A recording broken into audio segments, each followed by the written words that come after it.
ओम सभी को नमस्ते। मंत्रोच्चारण।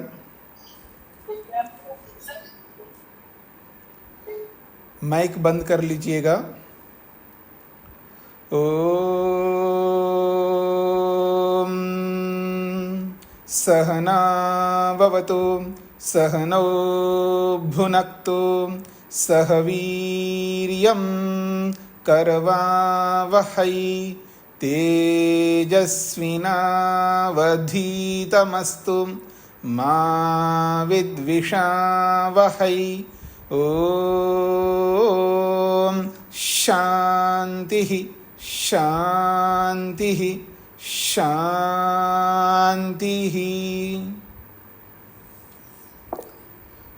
सांख्य दर्शन की कक्षा संख्या 24 है। प्रथम अध्याय के 70 सूत्र हमने पूरे किए हैं। रचना जी को क्या कहना है?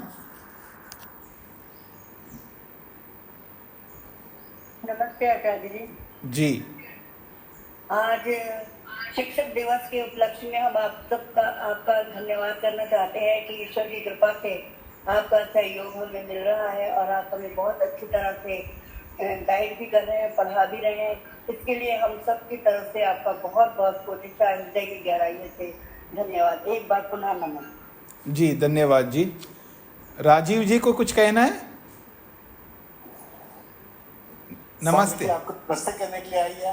हाँ नमस्ते। शिक्षक दिवस पे आपको आपका बहुत बहुत धन्यवाद। आप इतने हमको ज्ञान देते हैं और ऐसे ही देते रहिए। आप स्वस्थ रहिए, बस आपका आशीर्वाद हम पे बना रहे। सभी स्पेशली आपको नमस्ते करने आए। हाँ जी, हाँ जी। नमस्ते नमस्ते धृति जी, सभी को नमस्ते। अभी हम कक्षा प्रारंभ करते हैं। सबकी शुभकामनाएं मेरे को मिल गई है। अब एक एक व्यक्ति नहीं बोलिए, सबकी ओर से मेरे को मिल गई है और सबको शुभकामनाएं जी। तो आइए, महत्वपूर्ण विषय प्रारंभ हो रहा है। पृष्ठ संख्या 66 है। कार्य कारण भावम आश्रित्य अनुमानेन प्रकृतेः अप्रत्यक्षायाः पुनः प्रकृति तद्विकाराणां च संहतत्वम् अवलम्ब्य पुरुषस्य च विवेकप्रकारं प्रदर्श्य इदानीं प्रकृतेः पूर्वापरकार्यक्रमम् आह। भूमिका में ये बात कही जा रही है, कार्य कारण भावम आश्रित्य। कार्य कौन होता है और कारण कौन होता है, और कौन किसका कारण है, कौन किसका कार्य है, इस कार्य कारण स्वरूप को आश्रित्य, आश्रय करके, अनुमानेन, अनुमान प्रमाण के माध्यम से, प्रकृते है, प्रकृति का, कैसी प्रकृति है, अप्रत्यक्षायाः प्रकृते, जो इंद्रियों से अप्रत्यक्ष प्रकृति के, पुनः और प्रकृति तद विकाराणाम च, प्रकृति केवल नहीं, प्रकृति और उसके विकार अर्थात उन समस्त कार्यों का, संहतत्वम अवलंब्य, उनके संघातपन को आश्रय करके, च और पुरुषस्य, पुरुष का, विवेक प्रकारम, पुरुष का भी विवेक, इन सब को प्रदर्श्य, दिखा करके। क्या कहना चाह रहे हैं? कार्य कारण भाव को आश्रय लेकर के अनुमान प्रमाण के माध्यम से बताया गया है कारण कौन है, कार्य कौन है, और अप्रत्यक्ष प्रकृति का भी विवेक करवाया है। और न केवल अप्रत्यक्ष प्रकृति का विवेक करवाया है, उसके समस्त विकारों का, समस्त कार्यों का, जो कि कार्य कैसे हैं, संघात रूप है, सब मिलकर के बने हुए हैं, अवयवों से बने हुए, इन सबको आश्रय बना करके उनका भी विवेक बताया है। न केवल इनका, पुरुषस्य च, और पुरुष का भी विवेक बताया गया है। तो इन सब को प्रदर्श्य बता करके इदानीम अब प्रकृते, प्रकृति के पूर्वापर कार्यक्रमम आह, प्रकृति के पूर्व वाला और पर वाला, अर्थात प्रकृति के पूर्व यानी प्रकृति से बने हुए, यहाँ प्रकृति से षष्ठी विभक्ति नहीं, पंचमी विभक्ति लेना। तो प्रकृति है, प्रकृति से पूर्व और पर का जो कार्य है उसको लेकर के आगे बताएंगे। अर्थात सबसे पहले कौन कार्य है, उसके बाद कौन सा कार्य है, उसके बाद कौन सा कार्य है, ये इनको लेकर के बताया जा रहा है। तो प्रकृति का जो पूर्व कार्य है, प्रथम कार्य है, उसको समझाया जा रहा है। सुनेजा जी को क्या कहना है?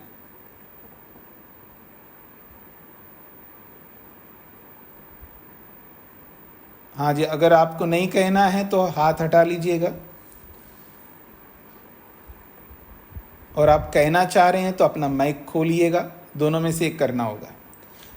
तो आगे कह रहे हैं महदाख्यम आद्यम कार्यम तन्मनः।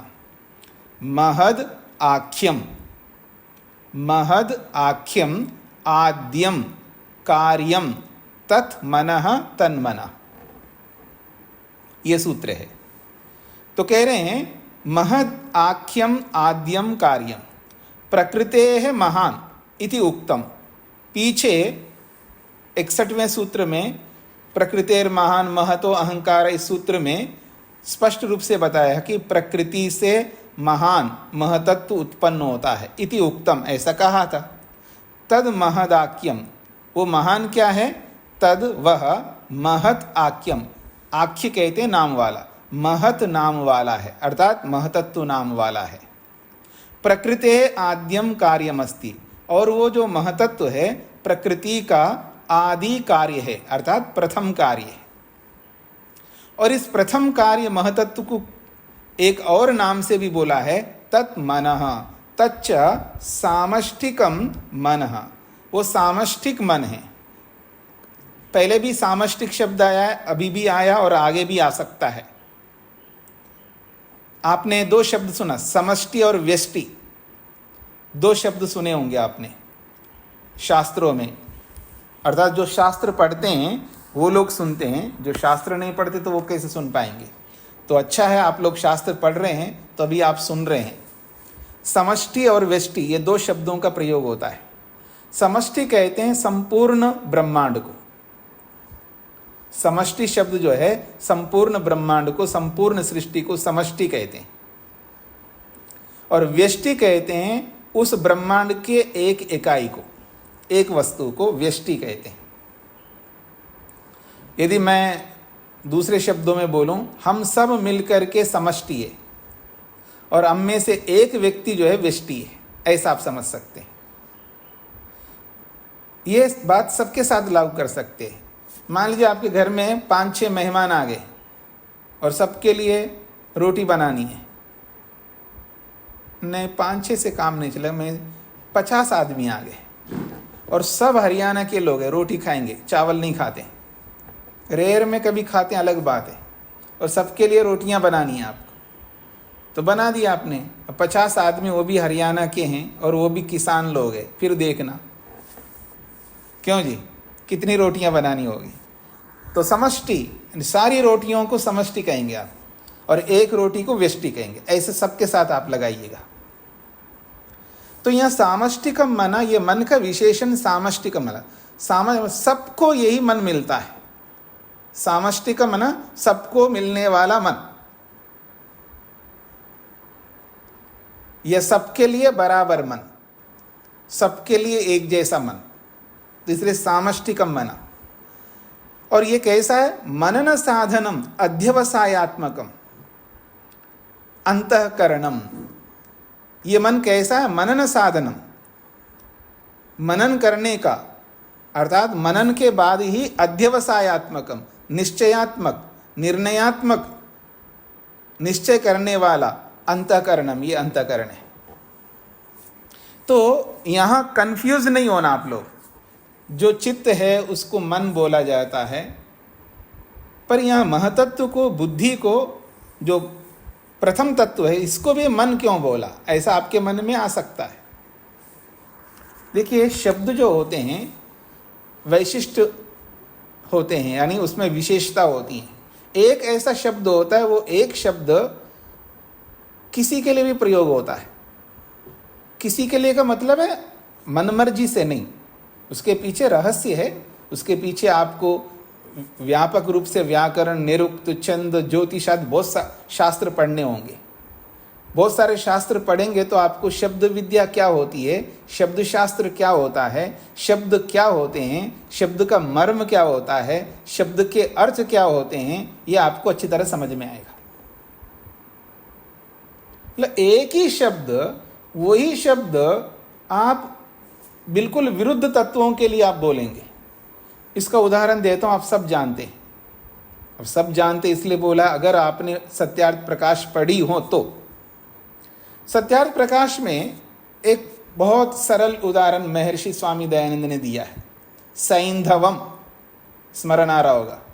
सैंधवम दो वस्तुओं के लिए बोला जाता है। सैंधवम बोला जाता है नमक को, और सैंधवम बोला जाता है घोड़े को। एकदम कैसे अर्थ देखिएगा, एक घोड़ा और एक नमक, कोई तालमेल है क्या? कोई तालमेल नहीं है, लेकिन शब्द है। शब्द एक ऐसा है, उसी एक शब्द से एक नमक अर्थ लिया जा रहा है, एक घोड़ा अर्थ लिया जा रहा है। दोनों अर्थ है, लेकिन दोनों अर्थों में से कौन सा अर्थ लेना है ये हमारे विवेक के ऊपर निर्भर करता है। और हमारा विवेक भी ज्ञान पूर्वक हो और प्रसंग के अनुसार हो। प्रसंग के अनुसार वो अर्थ लिया जाएगा। एक शब्द, एक अर्थ के अनेक नाम हो सकते हैं। वस्तु एक है और नाम अनेक है। जैसे ईश्वर वस्तु एक है, नाम अनेक नहीं, अनंत है, अनकाउंटेबल है, एक ही वस्तु है। परमात्मा एक ही वस्तु है और उसके नाम अनंत है, अनकाउंटेबल है, गणना नहीं कर सकते। इतने नाम है परमात्मा के।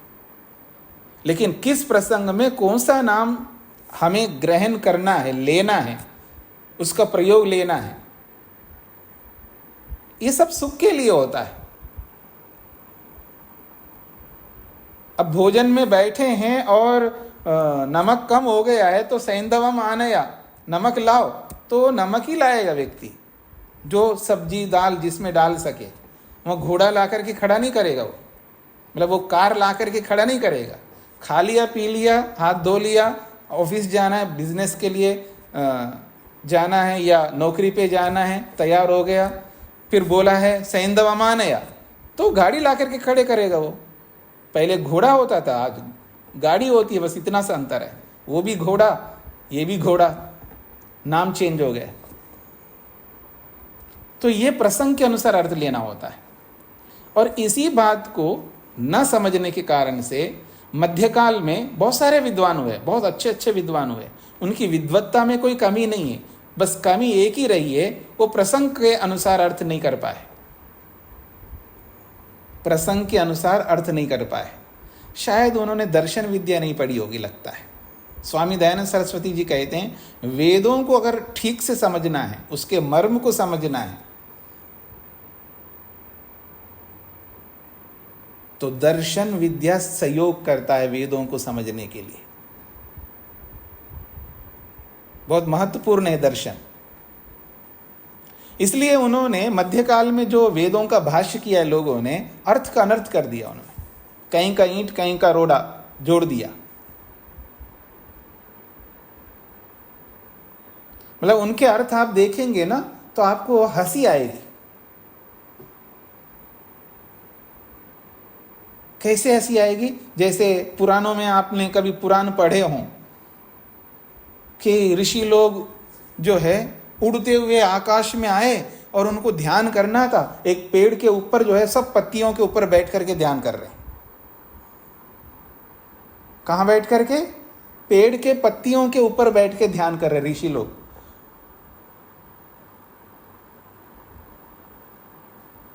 अच्छा, मतलब जमीन की कोई कमी है क्या? इतना लंबा चौड़ा स्थान है, इतनी जमीन पड़ी, खाली पड़ी है।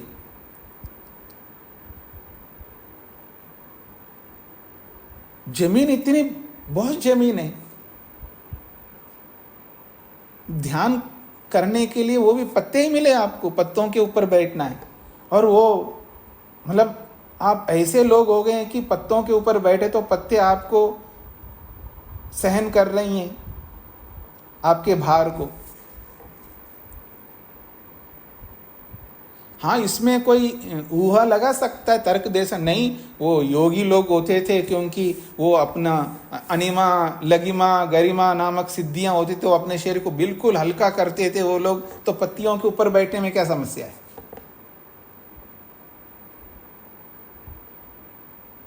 बोलने को बोल सकता है कोई व्यक्ति।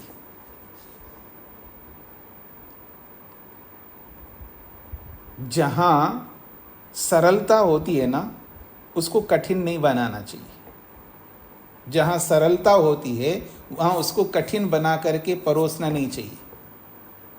नाक को सीधा ये पकड़ सकते तो ऐसे घुमा करके ऐसे सिर के पीछे से ला करके पकड़ने की कोशिश नहीं करना चाहिए।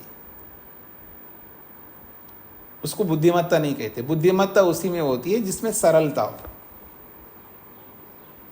इसलिए ऋषियों के जो अर्थ होते हैं, ऋषियों के जो भाष्य होते हैं, बहुत सरल होते हैं। और जो ऋषि नहीं होते हैं वो अपनी विद्वत्ता को दिखाने के लिए ऐसे ऐसे कठिन कठिन बातें सामने रखेंगे, सामने वाले को पसीना आ जाए उसको समझने में।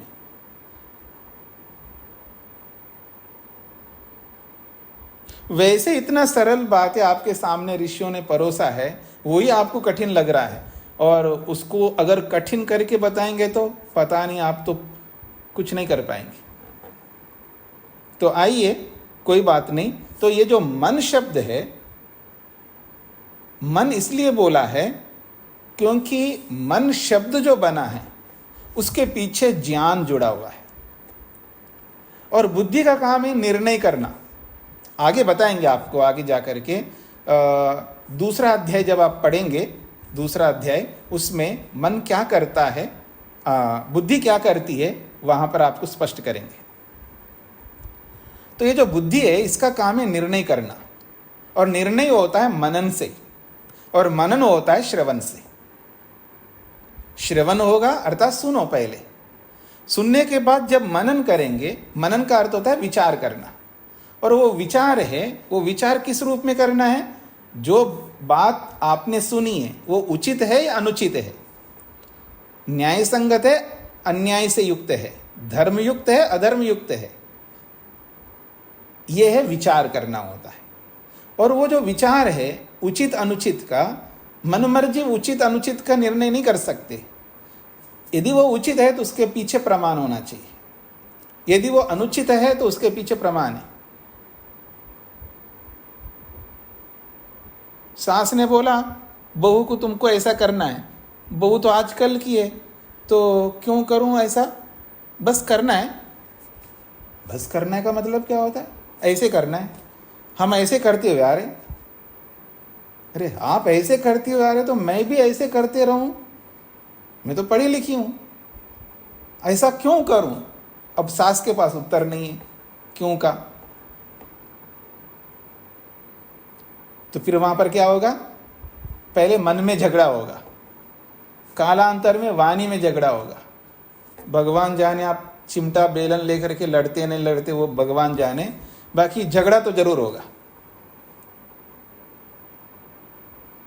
तो बस मैं कह रही हूं या मैं कह रहा हूं इसलिए करो, ये कोई बात नहीं है। उस कहने के पीछे, उस विचार के पीछे प्रमाण होना चाहिए। यदि प्रमाण नहीं है तो मत कहो। फिर ऐसे तो कैसे काम चलेगा। तो जानो, प्रमाणों को पढ़ो, प्रमाणों को सीखो। तो बिना प्रमाण के हम कुछ भी नहीं कर सकते। और याद रखना, जहां जहां प्रमाण के अनुसार चलते हैं वहां वहां हम सुखी रहते हैं, और जहां जहां प्रमाण रहित चलते हैं, प्रमाणों को छोड़ करके चलते हैं, वहां दुखी रहते हैं। ये लिख लेना आप मेरी बात को, क्योंकि प्रमाण जो है सदा सुख देने वाला होता है, और जहां प्रमाण नहीं होता है वहां वो दुख देता है। इसलिए प्रमाण पूर्वक विचार होता है, प्रमाण पूर्वक मनन होता है, और जो प्रमाणों से मनन करने के बाद जो निर्णय निकलता है, वो निर्णय को करने वाला यहां पर महतत्व है, जिसको बुद्धि शब्द से कहते हैं। तो ये जो निर्णय है ये ज्ञानात्मक होता है। इसलिए मन शब्द यहां पर कहा, क्योंकि मन का अर्थ होता है ज्ञान। मन का एक्चुअल मीनिंग होगा वो ज्ञान। तो ज्ञान से संबंधित होने से इस बुद्धि को भी मन कह दिया है। मतलब कोई एक गुण मिलना चाहिए उस वस्तु में, तो उसको वैसा बोला जाता है। हाँ जी, रचना जी बढ़िया गाती है। क्या गाती है? तो कोयल है।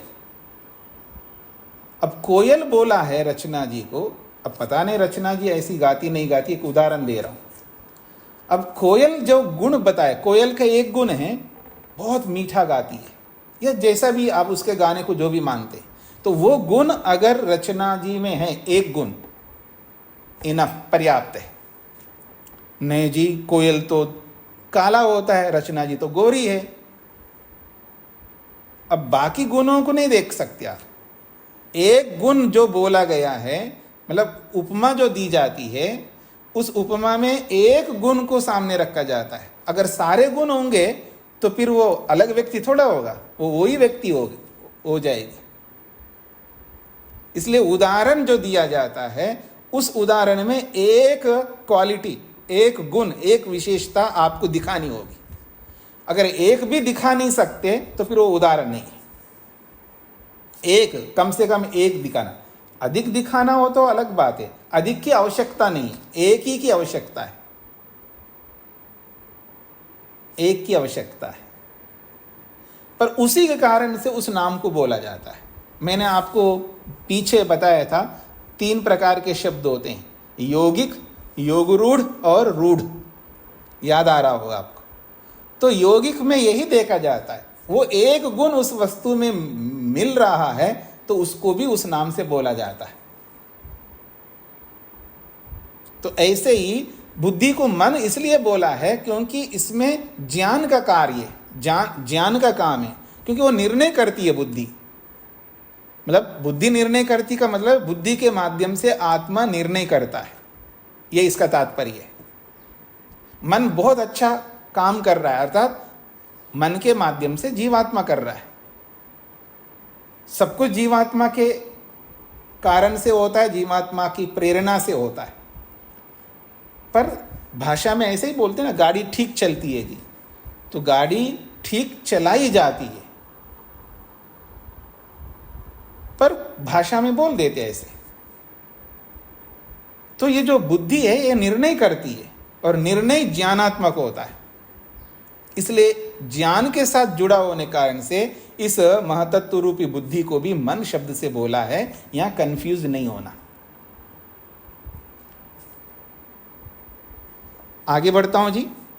चरमो अहंकारः, चरमः अहंकारः, महतो अहंकारः इति य उक्तः सः महतत्ववतः चरमः तत्पश्चाद्भूतः कार्यत्वम् आपन्नो अहंकारो अस्ति। तो चरम अहंकारः, यह चरम शब्द अलग अलग अर्थों में आता है। चरम का अर्थ होता है अंतिम। आप में से जिन्होंने योग दर्शन पढ़ा है वहां एक शब्द आपने सुना है, चरम देह। चरम देह यानी अंतिम शरीर वाला है योग। योगी को चरम देही कहते हैं। ऐसा योगी जिसका कार्य पूरा हो गया है, शरीर छूटा, मुक्ति में गया, ऐसे योगी को चरम देह योगी कहते हैं। देह शरीर को कहते हैं देह, और चरम देह अंतिम शरीर। तो चरम का अर्थ एक होता है अंतिम, और यहां चरम का अर्थ है पश्चात। चरमो अहंकार, पश्चात अहंकार उत्पन्न होता है। किसके पश्चात? महतत्व के पश्चात।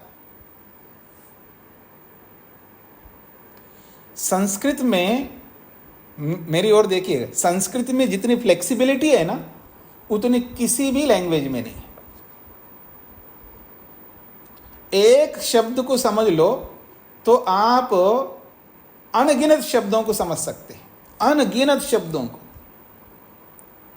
संस्कृत जितनी सरल भाषा है, उतनी सरल भाषा दुनिया भर की किसी भी भाषा में नहीं है, सरलता। पर दुर्भाग्य ये है कि आप लोग संस्कृत को बहुत कठिन मानते हैं।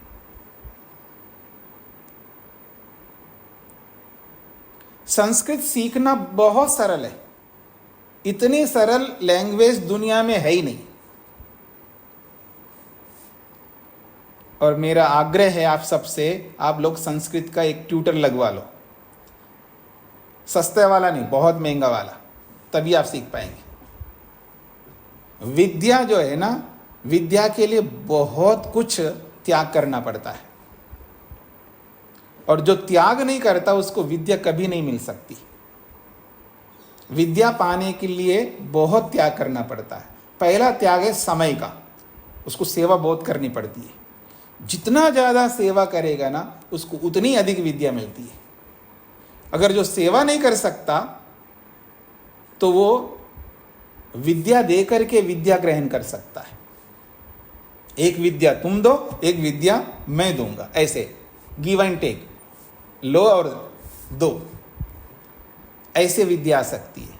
और तीसरा एक प्रकार है, बहुत पैसा दे करके विद्या भी प्राप्त कर सकते हैं। और जो तीनों प्रकार नहीं है कि वो, उसको कभी विद्या नहीं आ सकती। ये शाप दिया है ऋषियों ने, उसको विद्या नहीं आ सकती। या तो सेवा करके विद्या ग्रहण करो, या विद्या दे करके विद्या ग्रहण करो, या धन दे करके विद्या ग्रहण करो। जो तीनों नहीं कर सकता उसको तीन काल में विद्या नहीं आ सकती। ये याद रख लेना, ऋषियों का यही मंतव्य है।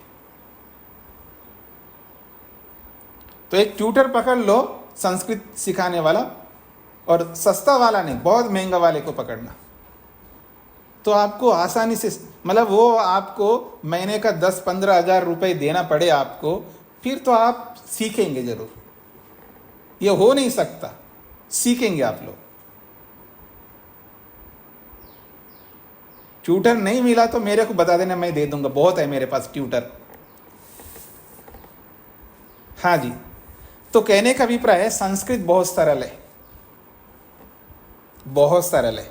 तो चरमा का अर्थ है पश्चात, चरम अहंकार, महतः अहंकार, महतत्व से अहंकार उत्पन्न होता है। इति यह उक्ता, ये जो पीछे बताया था 61वें सूत्र में, सह महतत्ववतः चरमः, उस महतत्व से चरमा, इस चरमा को बोला है पश्चात भूतः, बाद में उत्पन्न होने वाला, कार्यत्वम आपन्नः, कार्यपन को प्राप्त हुआ अहंकारः अस्ति, वो अहंकार नामक तत्व है। अर्थात महतत्व के पश्चात उत्पन्न होने वाला अहंकार है। हो गया पूरा।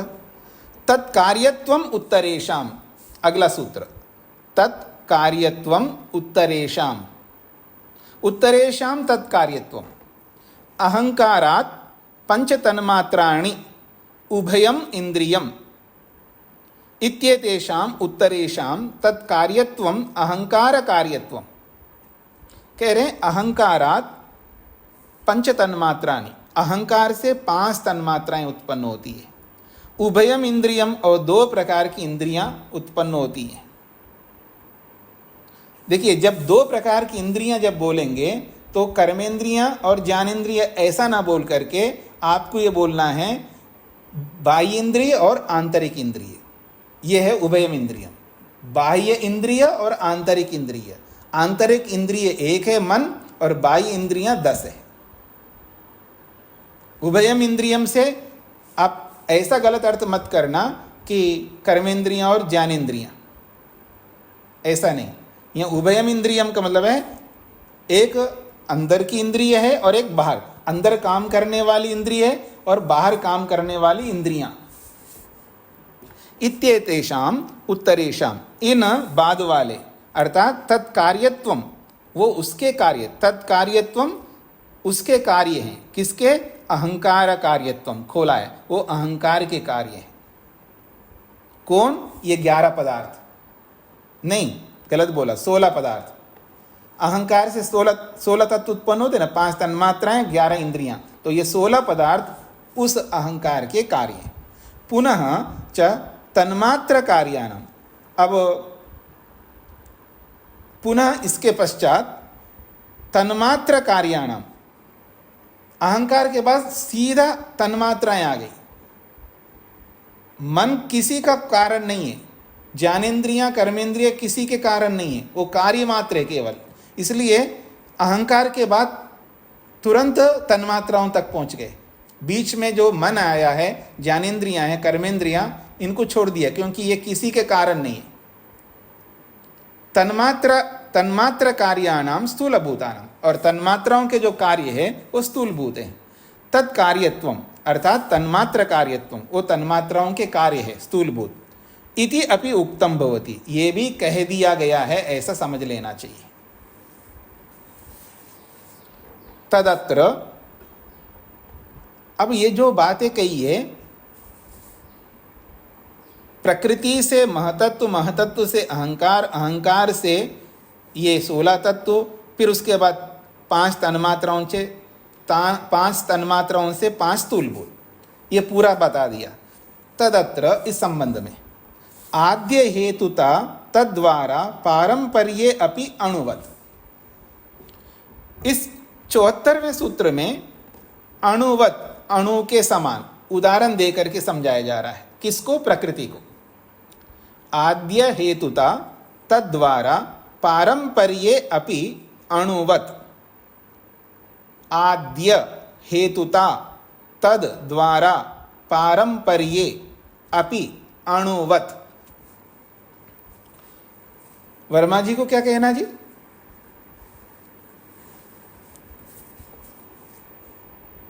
स्वामी जी नमस्ते। 73 वाला एक बार फिर से कंफ्यूज हो रहे थे, तो एक बार रिपीट कर दीजिए जरा।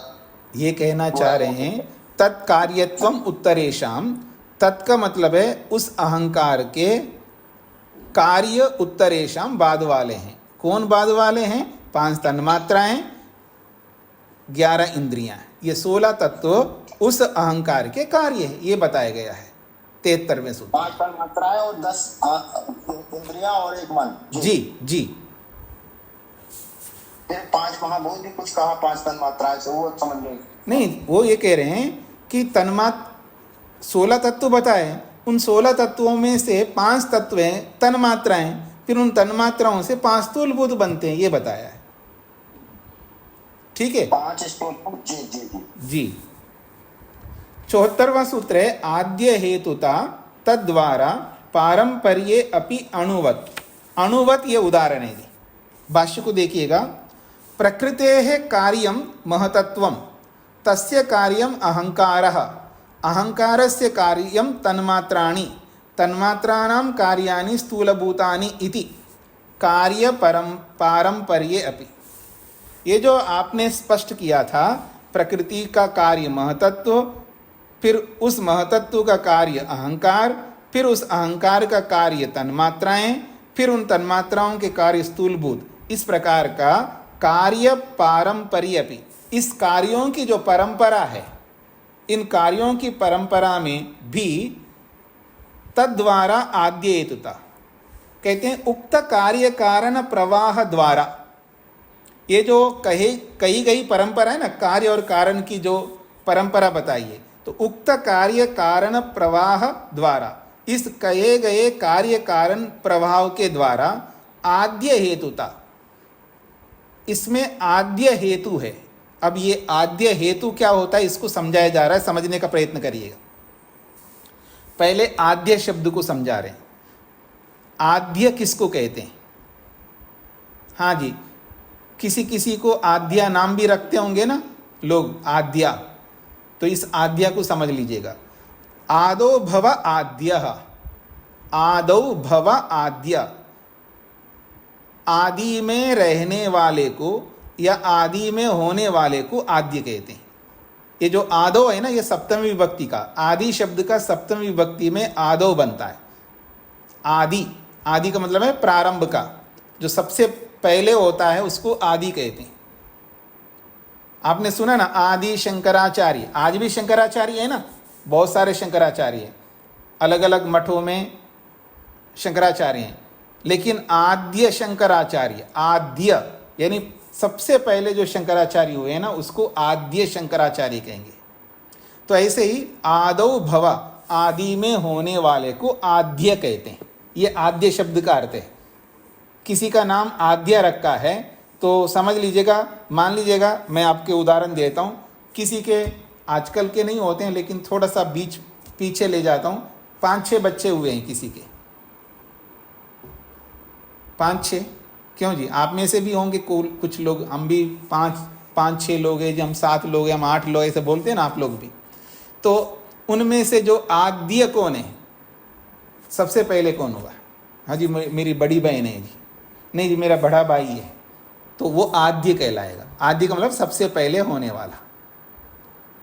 तो ऐसे ही यहाँ आदो भव का अर्थ है आद्य, आदि में होने वाले को आद्य कहते हैं।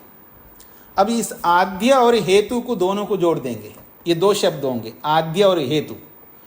हेतु कहते हैं कारण को, हेतु शब्द जो है ये कारण को कहते हैं। तो आद्यश्च हेतु आद्य हेतु, आद्यश्च हेतु आद्य हेतु, आद्य और हेतु इन दोनों को जोड़ दिया जी, तो आद्य हेतु कहेंगे। तो आद्य का मतलब पहले होने वाला और हेतु का मतलब कारण, पहले होने वाले का कारण, जो सबसे पहला हुआ है उसके कारण को आद्य हेतु कहते हैं। यहां तक समझ में आ गया जी सबको? आद्य का अर्थ है आदि में होने वाला, और आद्य के साथ में हेतु जोड़ दिया तो आद्य हेतु बन गया, अर्थात आदि में होने वाले का कारण। इसको कहेंगे आद्य हेतु। अब इस आद्य हेतु में कुछ एक और प्रत्यय लगा रहे हैं, तस्य भावः, तस्य भाव यानी आद्य हेतु का होना। तस्य का मतलब है आद्य हेतु, तो तस्य आद्य हेतु का होना, उसको कहेंगे आद्य हेतुता।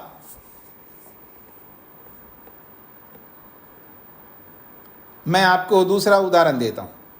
हाँ जी, आप कौन है जी? आप कहेंगे हम मनुष्य हैं। तो आप में क्या है जी? मनुष्यपन है। कुछ समझ में आ रहा है जी? आप कौन है? तो आपने उत्तर दिया मनुष्य हैं। यही तो उत्तर देंगे आप लोग। आप कौन है? तो आप मनुष्य हैं। तो आप में क्या है? मनुष्यता है, मनुष्यपन है। मैंने क्या बोला? मनुष्यता, ये संस्कृत का है। और मनुष्यत्व ये भी बोल सकते, मनुष्यत्व या मनुष्यता, ये दोनों शब्द संस्कृत में। और ये मनुष्यत्व और मनुष्यता दोनों शब्दों का एक ही अर्थ है, लेकिन एक में त्वा जुड़ा है और एक में ता जुड़ा है। ये अलग अलग प्रत्यय कहलाते हैं संस्कृत में। त्वा जोड़ेंगे तो मनुष्यत्व बन जाएगा, और त्वा को न जोड़ करके ता जोड़ेंगे तो मनुष्यता बनेगा।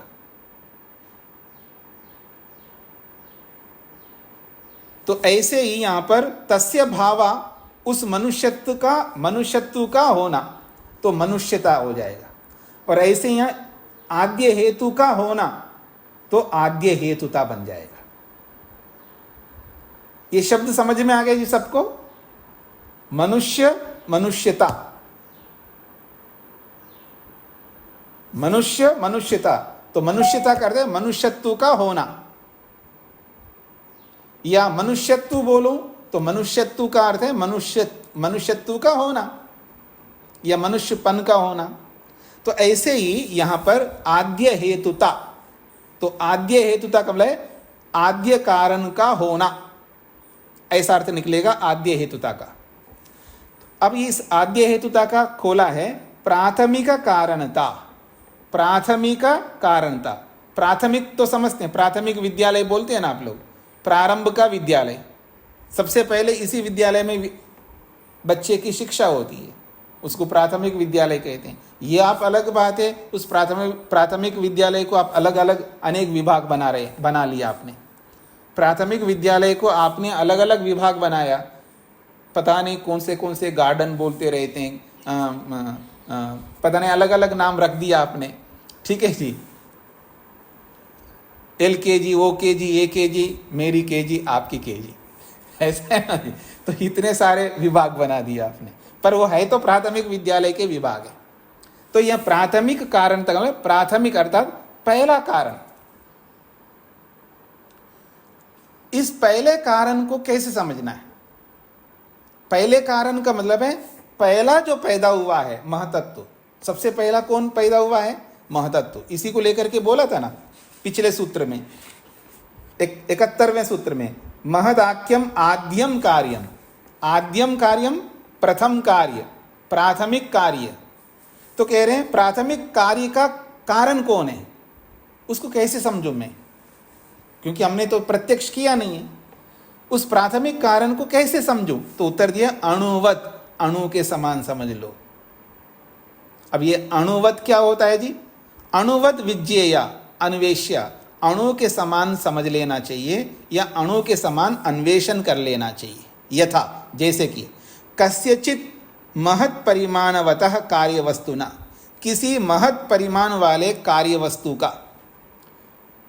देखिए यहाँ महत् परिमाण शब्द आया है, तो जो जिन्होंने योग दर्शन पढ़ा है उनको समझ में आ रहा होगा। महत् परिमाण और अणु परिमाण, दो परिमाण होते हैं। एक होता है महत् परिमाण और एक होता है अणु परिमाण। महत् परिमाण उसको कहते हैं उससे बढ़कर और कोई वस्तु नहीं है, उससे बढ़कर और कोई वस्तु नहीं, अर्थात उससे बड़ा कोई और वस्तु नहीं है, उसको महत् परिमाण कहते हैं। और अणु परिमाण उसको कहते हैं उससे छोटा और कोई नहीं है, उसको अणु परिमाण कहते हैं। तो यहां का किसी महत् परिमाण वाले वस्तु का, और यह सापेक्ष भी होता है। सापेक्ष का मतलब है, देखिएगा, राई समझते हैं ना? बिल्कुल समझते हैं। राई जो आप संस्कार करते हैं ना सब्जी दाल आदि में, उसमें राई डालते होंगे ना। राई से बड़ा होता है मूंग, मूंग का होता है ना, मूंग राई से बड़ा होता है। और मूंग से बड़ा होता है चना, और उस चने से भी बड़ा होता है काबुली चना, ठीक है जी। उससे बड़ा होता है आंवला, उससे भी बड़ा होता है अमरूद, उससे भी बड़ा होता है पेठा, क्या बोलते हैं, कूष्मांडू कहते हैं हम लोग संस्कृत में। तो ये उनको भी महत् परिमाण कहते, महत् परिमाण कहते हैं। ये सापेक्ष शब्द है।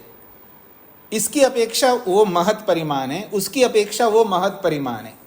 तो बड़े पदार्थ को महत् परिमाण कहते हैं। जिसका मास बड़ा हो उसको महत् परिमाण कहते हैं, जिसका मास बहुत कम हो उसको अणुपरिमाण कहते हैं। ये सापेक्षिक शब्द है।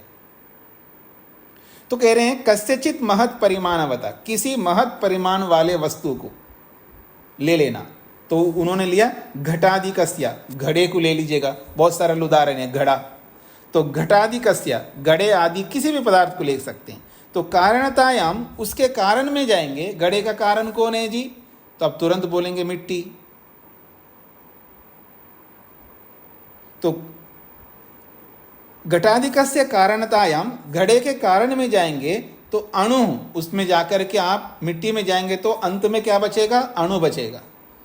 मिट्टी को भी अलग करते जाइए करते जाइए करते जाइए, उसको कम करते जाइए, मिट्टी को कम करते जाइए करते जाइए करते जाइए, तो अंत में क्या बचेगा? एक अणु बचेगा, एक छोटा सा अंश बचेगा, उसको अणु कहेंगे। और अत्यंत सूक्ष्म भाग, उस घड़े का अत्यंत सूक्ष्म भाग है वो। इतने बड़े घड़े का एक अणु, मिट्टी का एक कण ले लीजिए, कितना सूक्ष्म होता है मिट्टी का एक कण। तो अत्यंत सूक्ष्म भाग, वो अत्यंत सूक्ष्म भाग है। आद्यम कारणम भवति, वो आदि कारण होता है घड़े का। घड़े का वो एक कण जो है आदि कारण होता है। पता नहीं आपको समझ में आया नहीं आया? किनको समझ में नहीं आया जी? वो हाथ खड़ा करना, देखते हैं आपका साइंस कैसा है। हाँ, मैंने पहले कभी बोला होगा, नहीं बोला तो आज सुन लीजिएगा। जिसको साइंस नहीं आता है वो मुक्ति को नहीं पा सकता, समझ लेना। विज्ञान आपको सीखना होगा। सबको समझ में आ गए ना, अच्छी बात है, बोलना नहीं पड़ेगा। अगर किसी को समझ में नहीं आया हो फिर भी हाथ नहीं खड़ा कर रहा हो तो मैं क्या समझूंगा? उसी के लिए बोलूंगा, फिर मैं उसी व्यक्ति के लिए। हाँ जी, घड़े का आदि कारण एक अणु है। आचार्य जी आपको नहीं समझ में आया? अच्छा, कोई बात नहीं। स्वामी जी समझ तो आ गया। हाँ। लेकिन हम विज्ञान नहीं पढ़े हैं, हम शुरू से ही कला कि कोई बात नहीं। देखिए, स्कूल कॉलेज में जाकर के पढ़ने से ही विज्ञानी बनता है, ऐसा नहीं है। पढ़ाई जो है दो प्रकार से होती है। एक तो सुन करके, जो स्कूल कॉलेजों में जाकर के सुन करके तो विज्ञानी बनते हैं, और एक देख करके भी बनते हैं। आपने नहीं सुन करके जाना तो देख करके जान लो ना।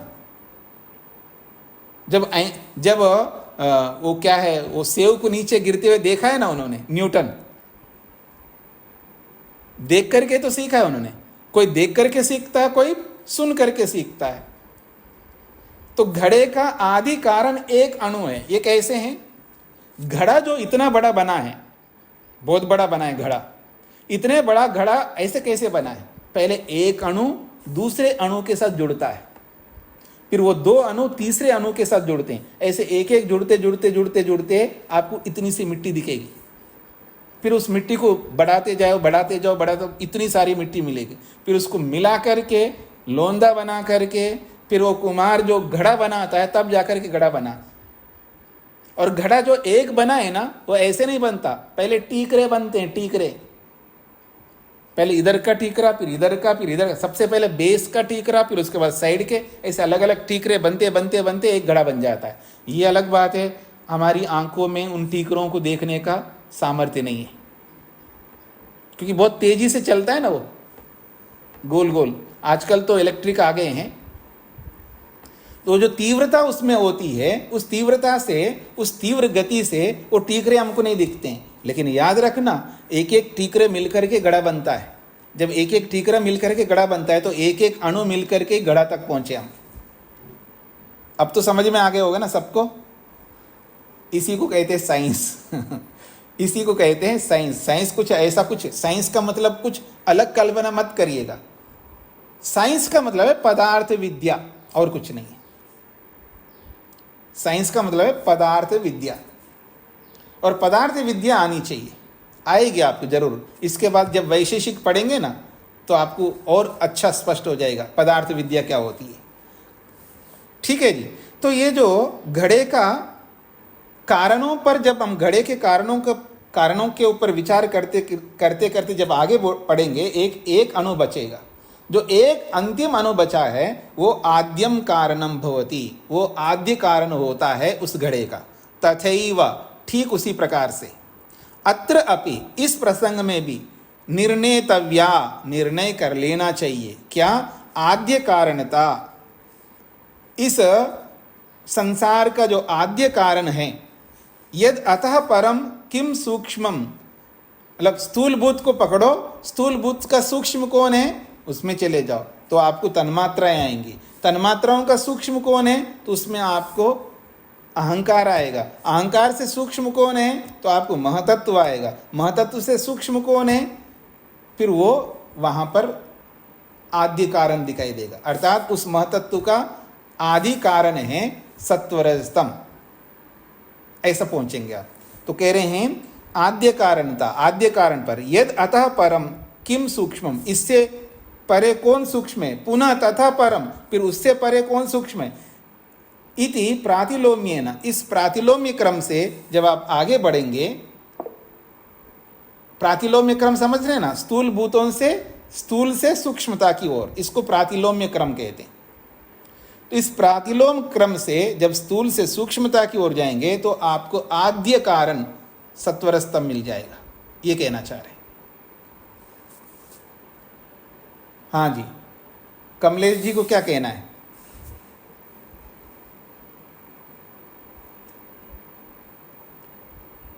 हाँ जी, हाथ खड़ा किया है तो माइक खोलना भी सीख लीजिएगा, माइक खोलना और बंद करना।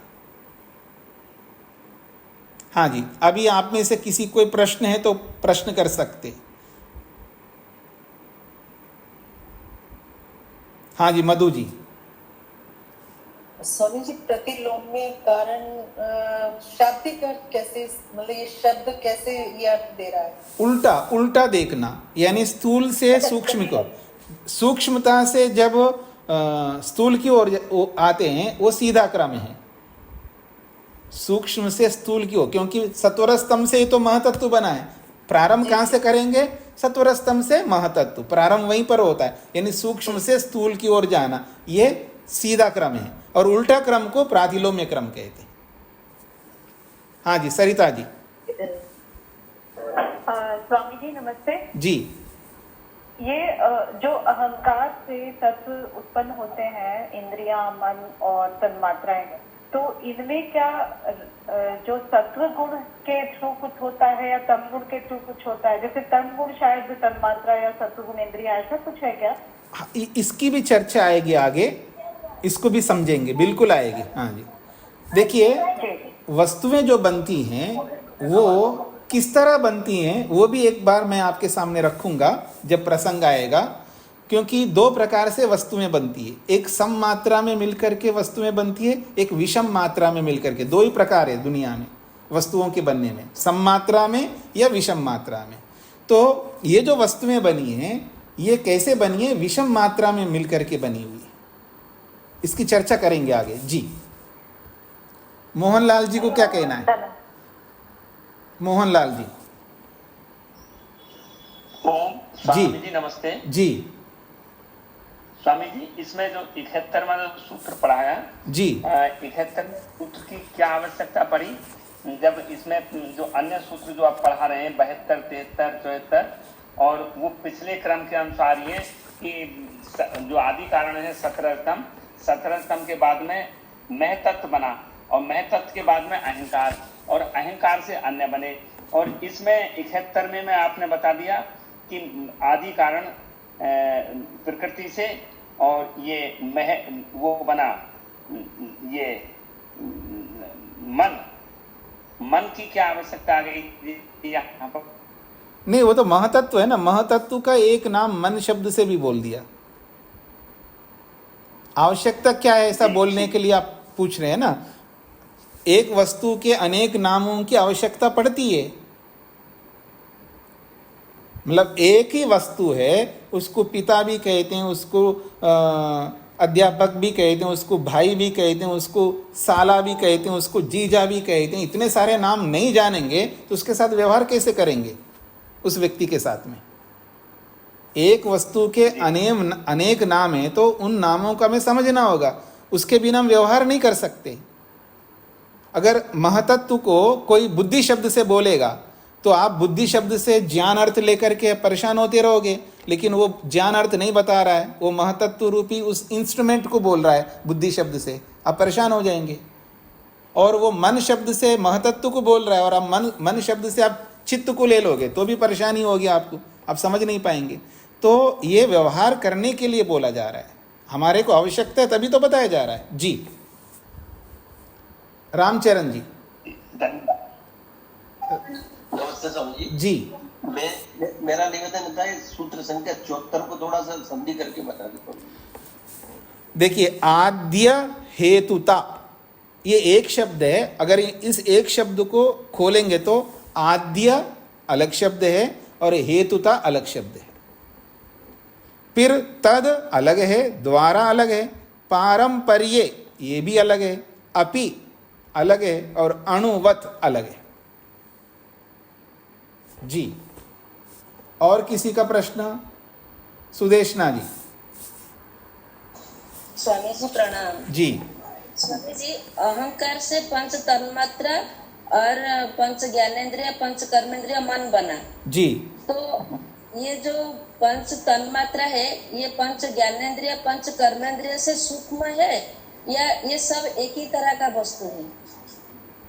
देखिए, सूक्ष्मता तो कोई अंतर नहीं है, लेकिन वस्तुओं में भेद है। वस्तुओं में भेद ये है कि एक ही कंपनी का है और एक ही ब्रांड का है और 10 वस्तुएं हमारे सामने हैं, फिर क्या अंतर है? कलर का अंतर हो सकता है, कुछ ना कुछ तो अंतर करेंगे ना उसमें। मेरी बात समझ रहे हैं आप? मान लीजिए मारुति एक कंपनी है और मारुति में अलग अलग वेराइटी के गाड़ियां बना रही है, तो एक ही मॉडल का 10 गाड़ियां आपके सामने रख दिया है। तो जब 10 गाड़ियां रख दिया है तो 10 में कुछ अंतर तो होगा, प्राइस में भी अंतर है, तो अंतर आपको बताएगा वो कि इसमें एयर बैग लगे हुए हैं, जितनी सीट है उतने एयर बैग इसमें लगे हैं, और इसमें उतनी नहीं लगे, कुछ ना कुछ तो अंतर बताएगा ना, कलर का अंतर होगा, एयर बैग्स का अंतर होगा, और भी बहुत सारी चीज़ अंतर होंगे। तो ऐसे ही यहाँ पर भी अंतर है। तो स्वामी जी जो पंच तन्मात्रा के बाद तो पंच महाभूत बने जी, लेकिन वो जो पंच ज्ञानेंद्रिय और कर्मेंद्रिय मन है वो वहीं का वहीं रुक गया। हाँ, उनसे कुछ बनाने की आवश्यकता नहीं थी, वो वैसे काम करेंगे। जी ठीक है स्वामी जी, ये मेरा डाउट था थोड़ा, इसीलिए। जी जी, हाँ जी, हाँ स्नेहा जी। नमस्ते स्वामी जी। जी जी, मेरा प्रश्न है कि जैसे 5 तन्मात्राएं, इस समूह का नाम अलग है और ये 5 विषय का नाम भी, नाम दोनों का सेम है, 5 विषय भी हैं जो रूप रस गंध है, इनका नाम विषय भी है जो इंद्रियों के विषय हैं, और तन्मात्राओं का नाम भी सेम है। ऐसे ही 5 महाभूत जो हैं, पृथ्वी जल अग्नि वायु आकाश, इस समूह का नाम 5 महाभूत जो हमें ये दिखाई दे रहे हैं, पृथ्वी जल अग्नि, इस समूह का नाम क्या है? इनको भी पृथ्वी जल अग्नि वायु कहते हैं। हाँ, इस समूह का नाम इसका कोई समूह का नाम बताया नहीं है। जी, यही प्रश्न था। और इससे पहले आपने कहा कि तन्मात्राओं का नाम और विषयों का नाम सेम है, बिल्कुल नहीं है सेम। वहाँ विषय है रूप रस गंध स्पर्श और शब्द, और यहाँ तन्मात्राएं शब्द तन्मात्रा, स्पर्श तन्मात्रा, साथ में तन्मात्रा शब्द जुड़ा है, इसलिए सेम नहीं है, अलग अलग है। जी स्वामी जी। गणेश जी। नमस्ते स्वामी जी। जी, अहंकार से उत्पन्न तो मन और सूत्र 71 में जो मन, वो दोनों का कार्य क्या एक है? नहीं, 71वें सूत्र में जो मन बोला है ये महतत्व के लिए बोला है। महतत्व का अपर नाम है मन। इसका काम है निर्णय करना। वो आगे बताएंगे किस वस्तु का क्या काम है, आगे बताएंगे। पर यहाँ महतत्व के लिए जो मन शब्द आया है, इस मन रूपी महतत्व का कार्य है निर्णय करना। इसका केवल एक काम है निर्णय करने का। अब आप सब लोग ये ना समझे एक ही काम है महतत्व का, एक काम है लेकिन बहुत बड़ा काम है। हमें पग पग पर निर्णय करना होता है, हम खाली नहीं रहते हैं। स्वामी दयानंद को आपने पढ़ा हो, नहीं पढ़ा हो तो जरूर पढ़ना। वो कहते हैं आत्मा क्षण भर के लिए भी खाली नहीं रहता, एक क्षण भर के लिए भी खाली नहीं रहता।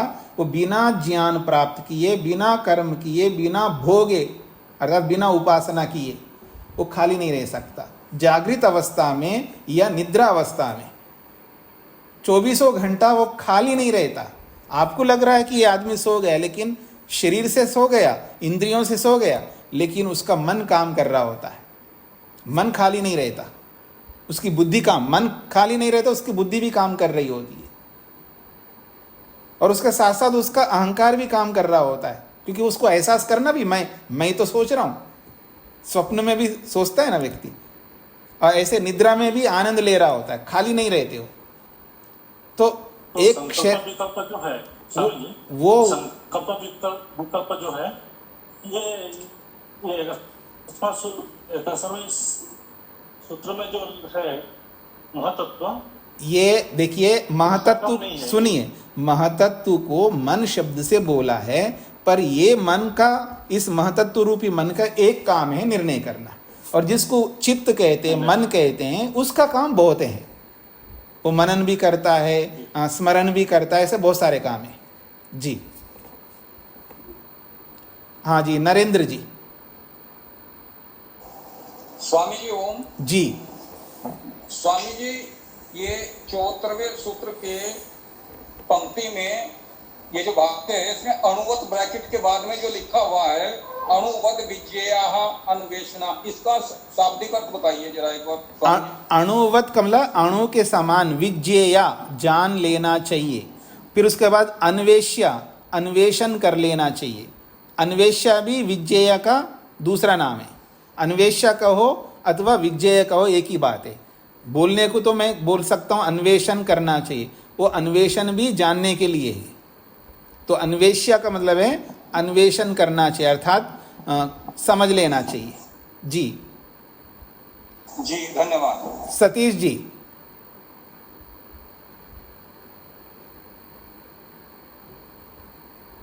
सतीश जी